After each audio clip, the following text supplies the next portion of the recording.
झालं गेलं सोडून दिलं पाहिजे। आज जो हिंदू इतकी बात करेगा वही देश पे राज करेगा। अज्ञानात झालेल्या चुका माफ असतात, पण आज जर आमच्यापर्यंत धर्म आलाय, संस्कृती आली, परंपरा आली। अहो आपलं दैवत छत्रपती शिवाजी महाराजांनी रायरेश्वराच्या मंदिरात जेव्हा शपथ घेतली, हे हिंदवी स्वराज्य आता करायचंय, तेव्हा पहिली मोहीम जर काय राबवली तर गायी कापणाऱ्या कसायांचे हातपाय तोडायचं काम केलं आणि पत्रांमधनं उल्लेख केले, गायींचे रक्षण केल्याचे पुण्य बहुत आहे।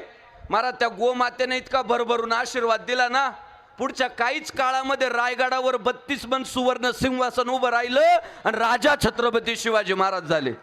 या अधिकाऱ्यांना मी सांगतो, तुम्ही गोरक्षण करा, कोणत्या बाबाकडे जाऊ नका, बुवाकडे जाऊ नका, गंडे दोरे मागू नका, तुम्ही गायी कापणाऱ्यांना धडा शिकवा, देव तुमच्या झोळीत भरभरून टाकल। 7 पिढी